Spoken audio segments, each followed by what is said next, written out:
Everyone, welcome back to Meta Minds, जहाँ पे आज हम करने वाले हैं द डेफिनेशन ऑफ अकाउंटिंग कि अकाउंटिंग होता क्या है। ये पूरा प्रोसेस के अंदर जितने भी कीवर्ड्स यूज़ किए जाते हैं उन सभी का मतलब क्या होता है। तो चलिए इसे शुरू करते हैं। सबसे पहले मैं आपको बताना चाहूँगी कि जो ये वर्ड है अकाउंटिंग, तो आप समझते हैं इसमें अकाउंट प्लस आईएनजी है। जब भी हम कोई काम कर रहे होते हैं तो हम उसके पीछे आईएनजी लगा देते हैं। तो सिंपल सा लॉजिक हुआ कि अकाउंट को बना रहे हैं, उस प्रोसेस को अकाउंटिंग बोलते हैं, राइट। अकाउंट को बना रहे हैं तभी तो आईएनजी लगाए, अकाउंट को बना रहे हैं तो अकाउंटिंग हुआ। तो अकाउंटिंग जानने से पहले हमें क्या जानना ज़रूरी हो जाता है कि अकाउंट का मतलब क्या होता है। एक एक करके सारी चीज़ें पढ़ेंगे। तो चलिए आगे बढ़ते हैं कि अकाउंट क्या होता है। देखिए, व्हाट इज अकाउंट? तो अकाउंट होता है a record that tracks the financial transactions related to a specific resource, person और एक्टिविटी। मतलब कि रिकॉर्ड रखना किसी पर्टिकुलर रिसोर्स का, किसी पर्टिकुलर पर्सन का और किसी पर्टिकुलर एक्टिविटी का। किस बेसिस पे? उसकी फाइनेंशियल ट्रांजैक्शन की बेसिस पे। मतलब अगर आप कोई पर्सन हो, ठीक है, आप पर्सन हो, मेरा आपसे कोई लेन देन चल रहा है, मैंने आपको गुड्स दिए, आपसे मुझे पैसे लेने हैं, तो यहाँ पे लेन देन है, ठीक है।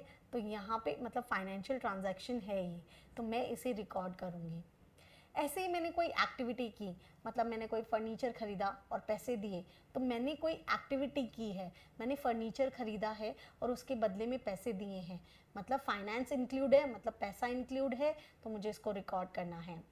और ठीक वैसे ही रिसोर्सेज आ जाते हैं। तो बेसिकली जब भी आप कोई पैसों का लेन देन करते हैं बिजनेस के अंदर, तो आप उसे रिकॉर्ड करते हैं एंड उसको रिकॉर्ड करना ही आपको अकाउंट्स कहलाता है। तो रिकॉर्ड दैट ट्रैक, मतलब ट्रैक करता है कि आपने कितना क्या बेचा है, कितना क्या खरीदा है, बिजनेस में क्या काम किया है। द फाइनेंशियल ट्रांजैक्शंस, जिसमें पैसा इन्वॉल्व होता है। जिन चीज़ों में पैसा इन्वॉल्व नहीं होता है हम उसे बिजनेस में रिकॉर्ड नहीं करते हैं। बहुत सारी चीज़ें ऐसी होती हैं जिनमें पैसा इन्वॉल्व नहीं होता है, हम उसे रिकॉर्ड नहीं करेंगे। रिलेटेड टू हर स्पेसिफिक रिसोर्स, पर्सन और एक्टिविटी, किसी से भी रिलेटेड हो सकता है, हम उसे रिकॉर्ड करते हैं, ठीक है। ये तो बात थी अकाउंट की, जो कि एक छोटी सी चीज़ थी कि भाई हम जितना भी काम होगा हमारे बिजनेस में हम लोगों को उसको रिकॉर्ड करना है। बस ये मेक श्योर करना है जो भी हम रिकॉर्ड करें वो एक फाइनेंशियल ट्रांजैक्शन होनी चाहिए। लेकिन नेक्स्ट बात आ जाती है प्रोसेस ऑफ अकाउंट, कि ये अकाउंट्स को बनाना और ये सारी चीज़ें करना, वो प्रोसेस अकाउंटिंग कहलाता है। तो चलिए अब हम अकाउंटिंग की डेफिनेशन पे बढ़ते हैं। अकाउंटिंग की डेफिनेशन क्या होती है कि प्रोसेस है। देखिए मैंने बोला था ना, प्रोसेस है किस चीज़ का? रिकॉर्डिंग का, समराइजिंग का, क्लासिफाइंग का, एनालाइजिंग का। किसको? फाइनेंशियल ट्रांजैक्शंस को, टू टेक की डिसीजंस ऑफ द बिजनेस। देखिए ये सारा काम किस लिए हो रहा है? आपने रिकॉर्ड करना है, आपने समराइज करना है, एनालाइज करना है, क्लासिफाई करना है, इतना सब कुछ करना है। आप ये सब कुछ मेंटेन किस लिए कर रहे हैं? सो दैट लास्ट में आप एक रिजल्ट निकाल सके कि हाँ मेरा बिजनेस ये कमा रहा है, ये नहीं कमा रहा है, इतना प्रॉफिट पे चल रहा है, इतना लॉस पे चल रहा है। ये पता करना ज़रूरी है ना। आपने बिजनेस शुरू किया है, उसमें पैसा लगाया है और आपको यही नहीं पता लग रहा आप उसमें कमा रहे हो या गंवा रहे हो, आपने कितना प्रॉफिट कमाया, कितना लॉस किया, तो कोई फ़ायदा नहीं है, हमें पता ही नहीं होगा। तो मेनली की डिसीजंस लेने के लिए हमें ये अकाउंटिंग प्रोसेस करना पड़ता है, ताकि हम ये डिसीजन ले सकें कि आगे इस बिज़नेस को चलाना है, नहीं चलाना है तो किस तरीके से चलाना है। तो ये सारी चीज़ें आपको वो सारे की डिसीजन लेने में हेल्प करती हैं कि, और जितनी भी होती हैं वो हम लोग ये सारी प्रोसेस किस टाइप के ट्रांजैक्शंस पे करते हैं? फाइनेंशियल नेचर के ट्रांजैक्शन पे करते हैं। फाइनेंशियल नेचर मतलब जिस चीज़ में पैसा इन्वॉल्व होता है, और ये चीज़ तो आपने अकाउंट्स में भी पढ़ी थी, हम रिकॉर्ड ही उसको करते हैं जिसमें पैसा इन्वॉल्व होता है। तो मेनली अब हमें जो सीखने की ज़रूरत है कि रिकॉर्डिंग क्या होता है, समराइजिंग क्या होता है, क्लासिफाइंग क्या होता है एंड एनालाइजिंग क्या होता है, हमें ये सीखने की ज़रूरत है। तो सबसे पहले आ जाता है रिकॉर्डिंग। इसे एक एग्जाम्पल के साथ समझेंगे। चलिए इसे शुरू करते हैं। सबसे पहले रिकॉर्डिंग वाली बात आ जाती है। तो रिकॉर्डिंग वाली बात को देखिए मैं ऐसे समझती हूँ, एबीसी लिमिटेड एक ना जर्नल स्टोर है, एक स्टोर है, सुपरमार्केट होता है ना, सुपरमार्केट है, और इसके अंदर ना 4 टाइप के प्रोडक्ट सेल किए जाते हैं। चार टाइप के सेल किए जाते हैं। एक तो डेयरी प्रोडक्ट्स,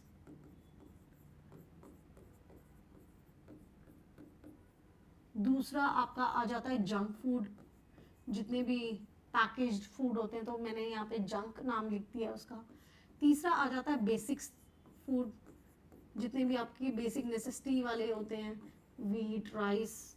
एंड फोर्थ आ जाता है आपके पेरिशेबल गुड्स। पेरिशेबल गुड्स होते हैं जो कि बहुत जल्दी खराब हो जाते हैं, जैसे आपके veggies and fruits, veggies and fruits.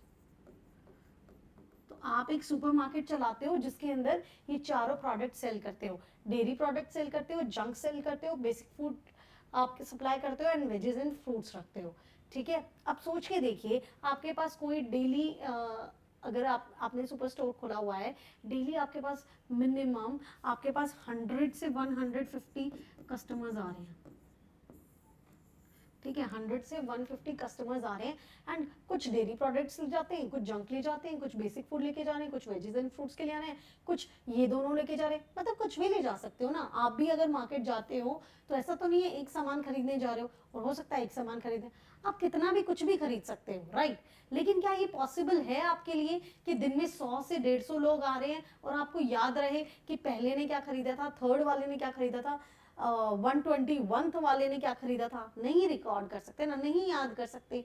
इसीलिए आप क्या करोगे, हर एक पर्सन जो आएगा उसको बिल दोगे, एंड उसके बाद उसको रिकॉर्ड करोगे। क्या करोगे, आप उसको एक बिल दोगे जिसके अंदर आपने उसको क्या क्या दिया है वो सारा का सारा आप मेंशन रखोगे, है ना, कि अच्छा ये पर्सन इतनी वेजेस लेके गया था, इतने का डेयरी प्रोडक्ट लेके गया था, इतने का जंक लेके गया था, ये सारी की सारी इंफॉर्मेशन आपके पास होगी। तो एक तरीके से आप ये क्या कर रहे हो, रिकॉर्ड मेंटेन कर रहे हो। क्या कर रहे हो, रिकॉर्ड मेंटेन कर रहे हो। आपके पास पूरा रिकॉर्ड है ना कि आपने कौन सा पर्सन कितना लेके गया था, एक दिन में मैंने कितना टोटल सेल किया, ये आपको पता है ना। तो यही चीज है। ये तो चलो मैंने एक दिन का बोला है, सोच के देखिए, इसी को इंटू 30 कर लीजिए, इसी को इंटू 12 कर लीजिए, पूरे साल के लिए कितना ज्यादा बढ़ जाता है ये अमाउंट, कि कितने सारे कस्टमर्स होंगे। तो हमें सबसे पहले सारी चीजें रिकॉर्ड करनी पड़ती हैं। इसी को ही रिकॉर्डिंग बोलते हैं, कि कौन पर्सन कितना क्या लेके गया, क्या ट्रांजैक्शन हुई है, जिस चीज में पैसा इन्वॉल्व होता है। तो that is recording, and recording is very must, because recording होगी तभी तो आप उस पर आगे काम कर पाओगे। तो रिकॉर्डिंग इज वेरी मस्ट। तो सबसे पहले हम करेंगे रिकॉर्डिंग। अच्छा, उसके बाद आ जाता है समराइजिंग। समराइजिंग का मतलब क्या होता है, देखिए आपने सुना होगा कि जर्नली जैसे बुक्स भी होती हैं, बुक्स भी हम पढ़ते हैं ना, तो हम क्या बोल देते हैं कि अरे इस टाइम पे पूरी बुक कौन पढ़ेगा। एग्जाम के टाइम पे हम लोग क्या करते हैं, शॉर्ट नोट्स बना लेते हैं या समरी बना लेते हैं। समरी क्या होती है, उन सभी जितने भी बड़े नोट्स हैं आपके या पूरी बुक है, उसका एक छोटा सा वर्जन होता है जिसके अंदर सारी इंफॉर्मेशन होती है। बुक में तो पूरा भर भर के दिया होता है, उसी में ही जब आप नोट्स बनाते हो वो समरी नोट्स जो होते हैं, उसमें क्या होता है, उस पूरे चैप्टर में जो दिया हो गया उसको 10 लाइन या 20 लाइन में आपने उतार रखा होता है। That is your summary, right. तो समरी क्या होती है, जब भी आप कोई बड़ा सा रिकॉर्ड रखते हो और उसे किसी छोटे से रिकॉर्ड में ट्रांसफर कर लेते हो, सो दैट आपको अब समराइज हो जाए, आपको वो एक एक छोटे से उसमें दिखने लग जाए कि अच्छा ये इस पूरे से बड़ी वाली बुक में ये सब कुछ लिखा हुआ था। तो ठीक वैसे ही रिकॉर्ड्स तो बहुत सारे होते हैं। मैंने आपको कहा 100 से 150, 100 कस्टमर लगा लीजिए, 100 आते हैं, 30 डेज आपका काम है, 12 मंथ्स हो गए, तो ये कितना हो गया, 12 इंटू 3 36, और ये आपके 36,000 कस्टमर्स को याद रखना एंड उसका रिकॉर्ड देखना और चेक करना पॉसिबल होगा नहीं। आप 36,000 पेजेस ही भरते जाओगे, आप देखते ही जाओगे, देखते ही जाओगे, नहीं। फिर आप क्या करोगे, समराइज करोगे। समराइज आप कैसे भी कर सकते हो, कौन सा इंफॉर्मेशन आपको चाहिए। आप समराइज ऐसे भी कर सकते हो कि आपको मंथ वाइज समराइज करना है, कि आपका जनवरी में कितना हुआ, फरवरी में कितना हुआ, मार्च में कितना हुआ। आप टोटल सेल ले लीजिए, टोटल सेल ले लीजिए। आपने जनवरी में देखा अच्छा इतना मंथ में इतना सेल हुआ है, फरवरी में अच्छा इतना सेल हुआ है, मार्च में अच्छा इतना सेल हुआ है। एग्जाम्पल तौर पे लेते हैं, जनवरी में हमारा 10 लाख का सेल था, फरवरी में हमारा 15 लाख का सेल था, एंड मार्च में हमारा 20 लाख का सेल है। तो आपको ये पता लग रहा है, अब आपको 36,000 कस्टमर्स को एक एक करके ऐसे देखने की ज़रूरत नहीं है। आपने उसको समराइज कर लिया, अच्छा इस मंथ में हमारा 10 लाख का सेल हुआ है, इस मंथ में हमारा 15 लाख का सेल हुआ है, इस मंथ में हमारा 20 लाख का सेल हुआ है, तो दैट इज कॉल्ड समराइजिंग, कि हमने समरी बना ली, अब हमें पता लग गया मंथली कितना सेल हो रहा है, ठीक है। तो समराइजिंग होती है बड़े से रिकॉर्ड को थोड़ा छोटा कर लेना, ताकि उसको हमें पढ़ने में आसानी हो जाए। तो उसके बाद हमने रिकॉर्डिंग किया, उसके बाद हमने समराइजिंग किया, उसके बाद जो चीज़ आ जाती है वो आती है क्लासिफाइंग। अभी मैंने आपको जो एग्जाम्पल लिया कि देखिए जनवरी में आपका 10 लाख हुआ, फरवरी में आपका 15 लाख हुआ, मार्च में आपका 20 लाख हुआ। और आपके पास प्रोडक्ट कौन कौन से थे? प्रोडक्ट जहाँ तक मुझे याद है, एक तो था डेयरी प्रोडक्ट, एक था जंक, एक था बेसिक फूड, और एक था आपके पास वेजीज एंड फ्रूट्स, ठीक है। आपके पास ये 4 प्रोडक्ट थे, आपके पास ये 4 प्रोडक्ट थे। अभी तक आपको सिर्फ समरी करके ये पता लग रहा था जैन में इतना सेल, फेब में इतना सेल एंड मार्च में इतना सेल, लेकिन अब आपको ये भी जानना है कि कौन सा प्रोडक्ट कितना काम कर रहा है, कौन सा वाला सेक्शन मेरा अच्छा काम कर रहा है, मैं उसको क्लासिफाई करके भी देखूं, तभी तो मैं एक अच्छा फॉर्म डिसीजन ले पाऊंगा। तो अब आप इसमें से देखेंगे कि 2 लाख तो हुआ है हमारा डेयरी प्रोडक्ट का, 3 लाख हुआ है हमारा जंक का, जंक हम ज़्यादा खाते हैं तो 6 लाख हो जाएगा, 3 लाख हुआ है हमारा, एक सेकेंड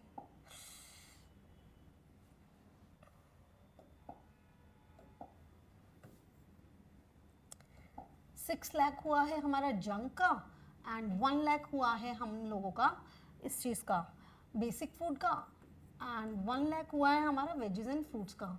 तो अब हमें समझ आ रहा है कि हमारा जंक बहुत अच्छा काम कर रहा है, जंक में हम लोग 6 लाख कमा रहे हैं, डेयरी प्रोडक्ट भी सही काम कर रहा है, बट ये दोनों चीज़ें basic food and veggies and fruits ऐसा है जो जल्दी ख़राब भी हो जाता है एंड स्टिल वो इतना हमें कमा के नहीं दे रहा है, लेकिन फिर भी चलो अब हम देखते हैं, कभी कभी होता है फर्स्ट मंथ में ऐसा हो रहा है, सेकेंड मंथ में देखते हैं डेयरी प्रोडक्ट्स ने कितना किया, ये 3 किया, जंक ने कितना किया, ये 4 किया, उसके बाद बेसिक फूड ने कितना किया, ये 2 किया, और इसने फिर से 1 किया। तो अब आपको समझ आ रहा है वेजीज एंड फ्रूट्स तो नहीं बढ़ रहा है एंड जंक इस बार कम हो गया है, या तो हमारे पास कोई वैरायटी कम हो गई है, या क्या रीज़न हो गया है।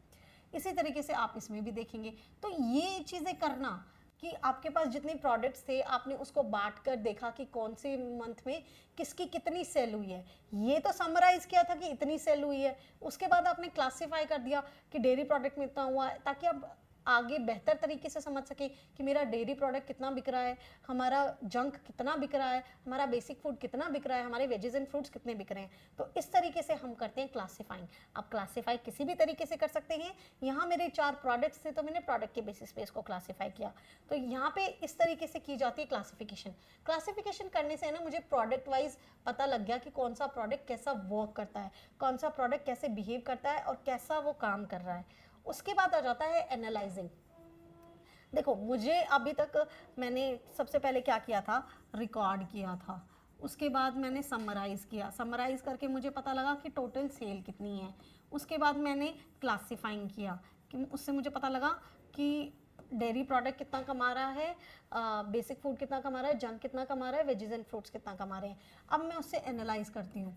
मैंने एनालाइज करके ये पता किया वेजीज एंड फ्रूट्स हर महीने 1 लाख से 2 लाख के बीच में रहते हैं, और इसके अंदर क्योंकि जब मैं सारे रिकॉर्ड मेंटेन करूंगी तो मैं ये भी रिकॉर्ड करूंगी मंथली, मेरे को लाइक मंथली आप ये ले सकते हो 30 to 50,000 की डैमेज भी देखनी पड़ती है उसमें, 30 to 50,000 की डैमेज भी देखनी पड़ती है। तो मतलब इतना ज़्यादा मैं नहीं कमा रही हूँ तो क्या, और ये वहीं पे ही अगर मैं देख पा रही हूँ कि जंक जो है मेरा 4 to 6 लाख के बीच में हमेशा रहता है, और अगर मैं कुछ वैरायटी बढ़ा दूँ तो ये 8 से 10 लाख के बीच में भी जा सकता है, क्योंकि अभी तो मैंने लिमिटेड वैरायटी रखी हुई है तो ये 4 to 6 लाख पे ही है।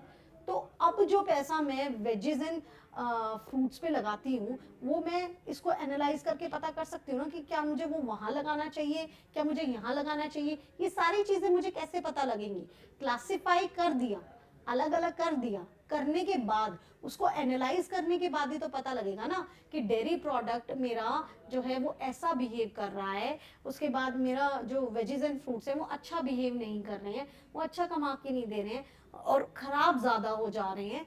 साथ ही साथ में मेरा जो जंक फूड है वो बहुत अच्छा काम कर रहा है। जितने भी बाहर के लोग होते हैं, मेरा ऑन रोड शॉप है तो जंक बहुत बढ़िया चल रहा है। तो मेरे को ये सारी चीज़ें कैसे पता लगेंगी? जब मैंने अपनी सारी रिपोर्ट्स को एनालाइज किया होगा। कैसे पता लगेगा? जब मैंने जितने भी रिकॉर्ड किया है समराइज करके उसको क्लासीफाई कर लिया, क्लासीफाई करने के बाद मैं उसको एनालाइज करूंगी, अच्छा हर एक प्रोडक्ट ऐसे काम कर रहा है। एनालाइज करने के बाद आपके पास आ जाता है की डिसीजन, जो कि सारा काम हम लोगों ने इसके लिए ही किया था कि की डिसीजन ले सके। तो अब बेसिकली जो हमारा बिजनेसमैन होगा, जो हम होंगे, अब क्या डिसीजन लेंगे कि मैं अपने शॉप में नेक्स्ट मंथ से वेजेस एंड फ्रूट्स वाला सेक्शन बंद कर देती हूँ। इसके अंदर मैं हर मंथ, एक सेकेंड, बंद कर देती हूँ,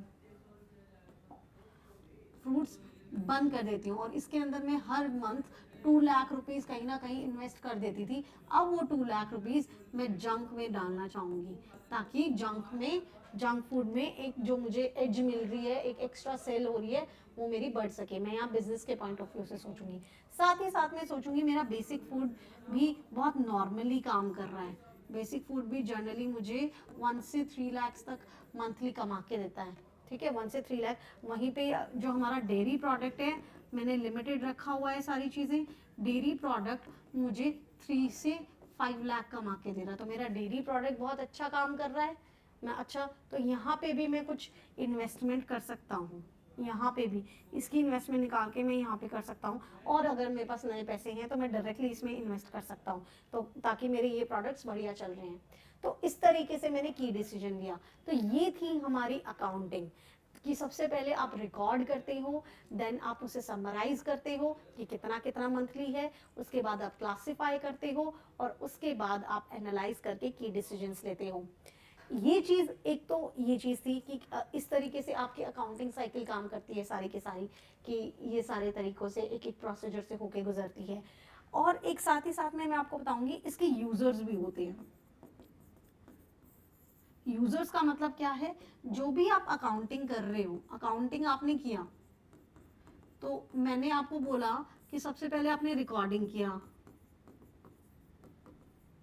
तो रिकॉर्डिंग आप किस में करते हो? जर्नल एंट्री करके करते हो, जर्नल एंट्रीज। फिर आपने समराइज किया, समराइज एंड क्लासिफाइंग। ये आपका किस में हो जाता है? क्लासिफाइंग तो आपका हो जाता है लेजर्स में, एंड समराइज आप कर लेते हो ट्रायल बैलेंस में। फिर इनके करने के बाद देखो, जर्नल एंट्रीज बनाई, लेजर्स बनाए, ट्रायल बैलेंस बनाए, फिर आप बना देते हो अपनी फाइनेंशियल स्टेटमेंट्स।